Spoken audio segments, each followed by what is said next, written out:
a Hindu. Born a Hindu, brother, even I was born a Hindu.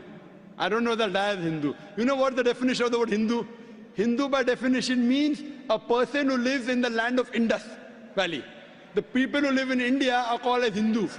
Correct. This word Hindu is not in any of the religious scriptures. It was first used by the Arabs. When the Arabs came to India, they gave the word Hindi hai. You know, when I go to Saudi and here they call me Hindi. Hindi means a person coming from India. It is not a religion. So you are a Hindu, I am a Hindu geographically. Hindu is not a religious definition at all. According to Pandit Jawaharlal Nehru, if you read his book, Discovery of India, he writes, the word Hindu doesn't exist in any of the Hindu scriptures before the advent of the Arabs to India. So Hindu is a geographical definition, brother. Even I am a Hindu. I come from India. And the Arabs call me Hindi. Hindi doesn't mean idol worshipper. Hindi means coming from India. So I know you're a Hindu. I'm talking about a religious belief. If your religious belief, do you believe in one God? Well, sir, I know where we're going, but I'm a very strong believer of the fact No, I that, don't. I'm saying a statement would No, not change I'm not my telling you, religious brother. beliefs. I'm not Do not telling take you me to out of change a your temple and religion. Put me in a mosque. I'm not telling you to change your religion.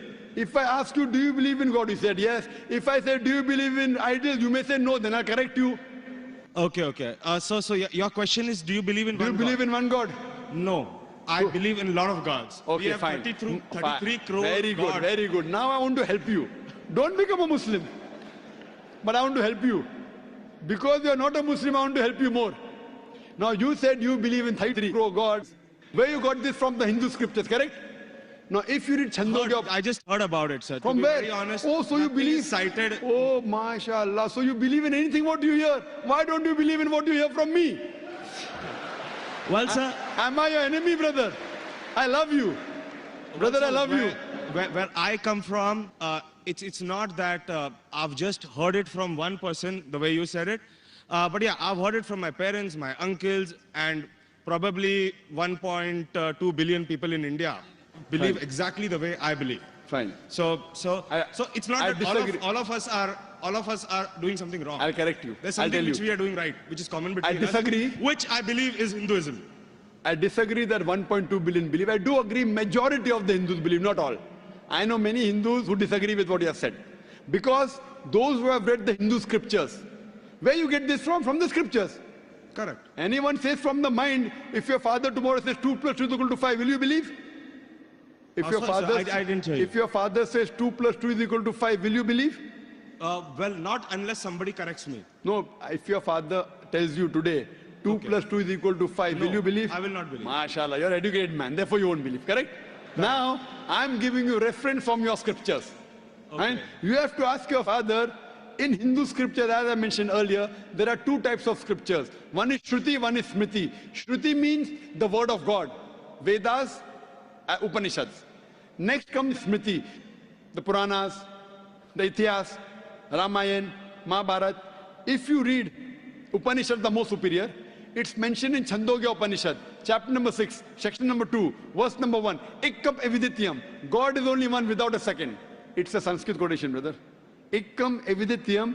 God is only one without a second. It's mentioned in the Sveta Upanishad, chapter number 6, verse number 9. Nakasya kasij, janitana chadipa. Of that God, there is no superior. There are no parents. It's mentioned in Sveta Upanishad, chapter number 4, verse number 19. Na tasya pratima asti. Of that God, there is no image. Pratima in Sanskrit means an image, a photograph, a painting, a picture, a sculpture, a statue. Sveta Upanishad, chapter number 4, verse number 19 says, Na tasya pratima asti. Of that God, there are no images, no photographs, no paintings, no pictures, no statues, no idols. If you read the Vedas, I'm talking about the higher scriptures, I'm not talking about lower scriptures. I'm talking about Shrutis. Shrutis consist of Upanishads and Vedas. It's mentioned in Yajurved, chapter number 32, verse number 3. Na tasya pratima asti. Of that God, there is no pratima. Of that God, there are no images, there are no photographs, there are no paintings, there are no pictures, there are no idols, there are no statues. You will tell me, I know where you're taking me. I'm not taking you anywhere. I'm taking you to your scriptures.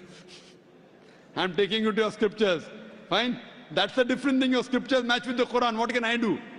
Furthermore, brother, if you read Yajurved chapter number 40, verse number 9, it says, Andhatma pavishanti ya asammuti mupaste. They are entering darkness, those who worship the asammuti. Asammuti are natural things like fire, water, air, etc. Who says that? Yajurved. And the verse continues, they are entering more in darkness, those who worship the sambhuti.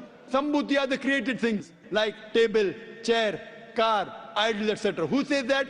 Yajurved chapter number 40, verse number 9. Now, when your father told you about 33 gods, I don't know whether he gave you references or not. I'm giving you references. You can take my references, note it down, take the video cassette, go and ask your father. Go and ask your Pandit. I'm not telling you to believe me blindly, brother. You believed your father blindly, you did a mistake once. Don't do the mistake the second time.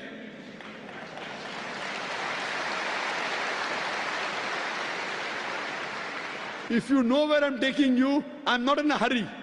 I want you to be a firm believer, not just because my father said. So tomorrow you can quote the scripture. Fine. Now if you are a Hindu, true Hindu, you should follow the scriptures. Like the sister that came earlier, she asked me question once, she asked me twice, she asked me third time, she got convinced. You don't get convinced, no problem. You take time. She got convinced with 3 questions. I'm not forcing you. It's not allowed in Islam. I'm only giving you guidance. Thank you for that, sir. I cannot give it unless Almighty God puts it in your heart. So if you want to search the truthfulness in Almighty God,